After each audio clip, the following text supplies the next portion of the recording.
If you are from the Brony fandom, or if you know even slight semblance of the fandom in of itself, even if you don't know the show, you probably have heard of the phrase "love and tolerate." Now, this is a basic fallback term for us when we encounter people who dislike us, the fandom, or the show in and of itself. Now, I'm curious as to how many people actually know the definition of love and tolerate, like the actual dictionary definition. So, this may sound kind of.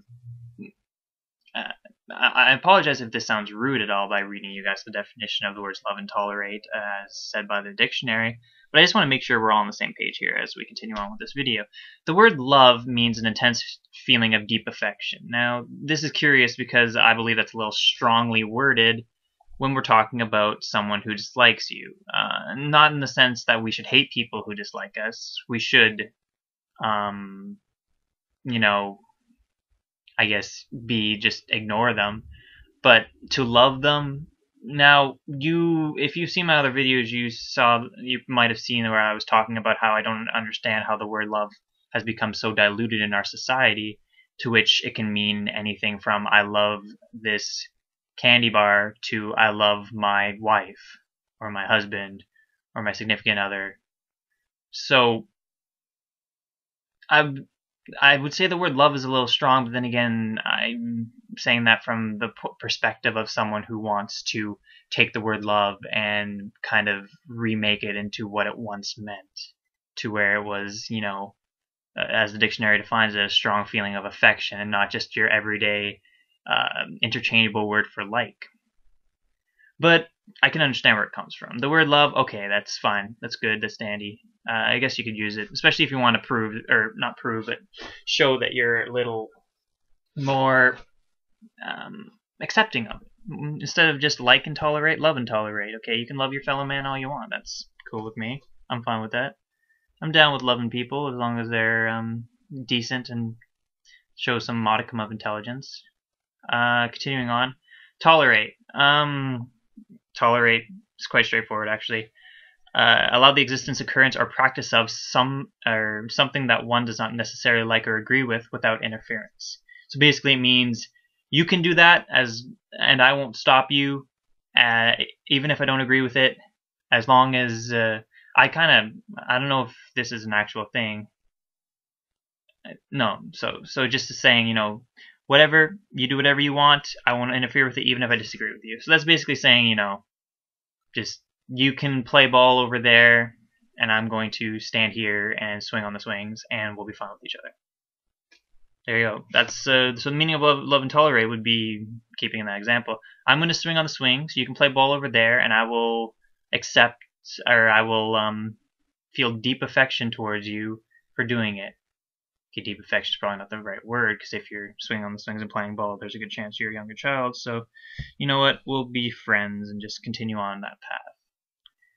But one of the odd things is that the way this is used, and the fact that it's brought up a lot.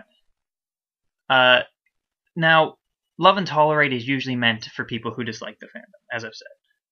I believe I've said in this video.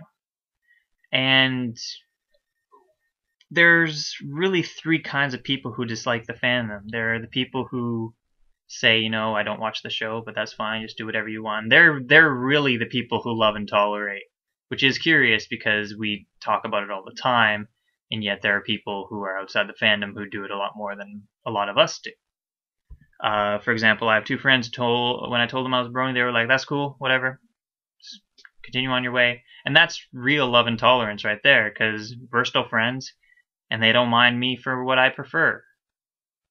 The second type of person who dislikes the fandom, or people in it, is a common troll or / hater, which is, I hesitate to put them both in the same group, but you understand the fact that the reason people hate on something is because of, well, perhaps they dislike it. Perhaps they truly do dislike it. But the reason they put it out in the open, like some of them do, is in order to get a reaction. And okay, I'm going to put this into perspective. I don't like pies. I don't like them because I do not like the texture of the crust, I believe. either way, I ate pie one time. I got sick. I never touched the stuff afterwards, to the point where even smelling it makes me feel queasy. But I don't like pies. Now, I do not go to pie conventions to yell at people who like pies, because that would just be dickish. You understand that, right? You don't see me going to the National Pie Cook-Offs and just throwing pies on the floor and yelling at people because they like something I don't.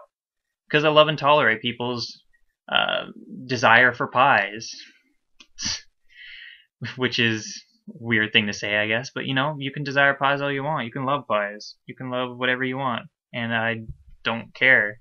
Because as long as you're not shoving pie down my throat, you can eat as much pie as you want. So I think the difference is that when people put anti-brony videos on the internet, people react to them. If I put an anti-pie video on the internet, people are gonna be like, "You're dumb." If people put an anti-pie video, I find a lot of bronies jump to the defense of whatever the person's talking about. Now, the main difference between a troll and a hater, I can't remember if I outlined in this video, but is a troll will often be simply regurgitating pieces of or stuff that they've heard on Fox News, on that one radio show, which I can't remember, but the guy kind of looks a little bit like Ozzy Osbourne, but like shorter hair. I can't even remember. I'm sorry. I don't live in the United States. I don't have that sort of thing. They find it on 4chan, they find it on Tumblr, they find all this anti-brony stuff, and they just regurgitate it in video format and wait until people find it, and then people freak out about it and send it to their brony friends, and everyone comments on it, and everyone hates on it, and they get 1,000 thumbs down. And then people are watching them to wait for them to make a next video, and the person makes the next video, and then people freak out about it, and the system continues, and this person's continually getting attention. Now, one of the way this whole cycle works is kind of the way the whole hater cycle works, I should say, or maybe even not a hater, the whole troll cycle works, is mainly because bronies allow it to continue, and the reason you allow it to continue is because you react to it. Now, I've seen hater videos before. I've seen them, shrug my shoulders. I've tried to talk to one. I was just curious about him. I'm actually curious about some of the haters because when people talk, sometimes, like, if someone's talking and I listen to them and something kind of tugs in the back of my head that says this person might be interesting, I try to get in contact with them and try to have a chat with them. Just because I'm always interested to learn about new people. If someone's a hater, if they're an honest-to-goodness hater and they're not a troll, I'm always curious if they would have a conversation with me. I would like to talk to them and just, have a grown-up conversation about why they dislike it. Just have a few questions for them, not really about the show, more about them personally, and then just be on my merry way. But the thing is, when people write stuff in the comments like "you're an effing idiot," you don't know what you're talking about, or go through this lengthy explanation of what's wrong, that's not going to work. I apologize for all the effort you put in to that intelligently written sentence of "you're an effing a-hole, you have no idea what you're talking about." Sorry for bleeping out my swear words, but I feel like I swear enough in these videos when I don't mean to, so when I consciously think about it, I try to bleep it out. So I don't see what the point of that is. Now, especially if you consider love and tolerate. But there is something I want to say about love and tolerate that actually goes the opposite end of the spectrum. Haters,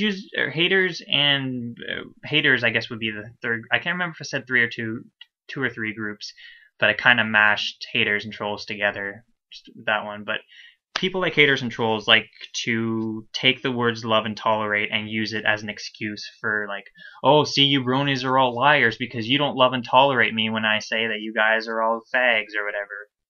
Which is interesting enough, because if you think about it logically, think about this. If I'm sitting on a park bench and there's a mom and she has her 8-year-old kid and he picks up a stick and starts using it like a lightsaber, and he's going all that stuff, and he's doing all the cool moves, and I'm just sitting there and I'm trying to read or something, and he's making the noises, and I was like, okay, well, he's an 8-year-old kid, he's having fun, I'm not gonna ask him to quiet down. It's a park, it's a public place, what am I doing? I'm gonna just let him do it. I'm gonna tolerate his noises. I came to a public place. What did I expect? Why did I expect quiet in a public place? I'm kind of stupid for that. But anyways, I'm gonna tolerate it. Now, when the kid comes up and starts jabbing me in the eye with the stick, that's when you start to have a problem, because he's intending to cause physical, mental, emotional distress in me. In this case, physical. But I'm saying all those because can't really cause physical harm by calling someone a fag now, can you? But if that little kid comes up to me and starts calling me a fag, he's trying to cause emotional distress. No one does that for the sole intention of just doing it. No one makes unless you're trying to be funny, in which case should be classified under humor. I'm switching between YouTube videos and this young child here. But in the same way as that young kid, the difference between the young kid making lightsaber noises in a place that's public, that I should be expecting loud noises, we should expect some people to not like the fandom in a place where, hey, there's so many different people, not everyone can like the same thing that we do. You know? When we make videos about stuff that we like, hey, they can make stuff about stuff they don't like if they want. If they don't like the fandom, that's fine. They can make videos about stuff they don't like. But when they come up and start poking us in the eye with the stick, when they start insulting us, and then they say, you're not loving and tolerating me, well, I think you kind of crossed the line when you provoked us. It's like throwing a rock at a tiger and then being surprised when the tiger tries to maul you. Now, I'm not comparing the Brony fandom to a tiger. That's kind of narcissistic of me, I believe. I was just drawing a comparison to that. If you throw a rock at any wild animal, they're going to get mad. But basically all I'm saying is that love and tolerate is kind of an ambiguous term, I guess, or an ambiguous statement. Because sure, you love and tolerate all you want. People love and tolerate, the Brony community loves and tolerates people who don't like the show but accept it for what it is, and the community love and tolerate. But sometimes love and tolerate isn't exactly what is on our minds. And I'm not one to say, should it? I'm not going to tell you guys that we should love and tolerate all haters and just, just flood their video with likes and, all this sort of thing, because that's not going to happen. There's always going to be people who take offense to certain things. Now, I'm unusually thick-skinned, so I can take, someone calling me a fag. I don't care. They're wrong. And grouping me together with a whole bunch of other people and then putting a blanket kind of statement over it is not only lazy, but it's also very incorrect.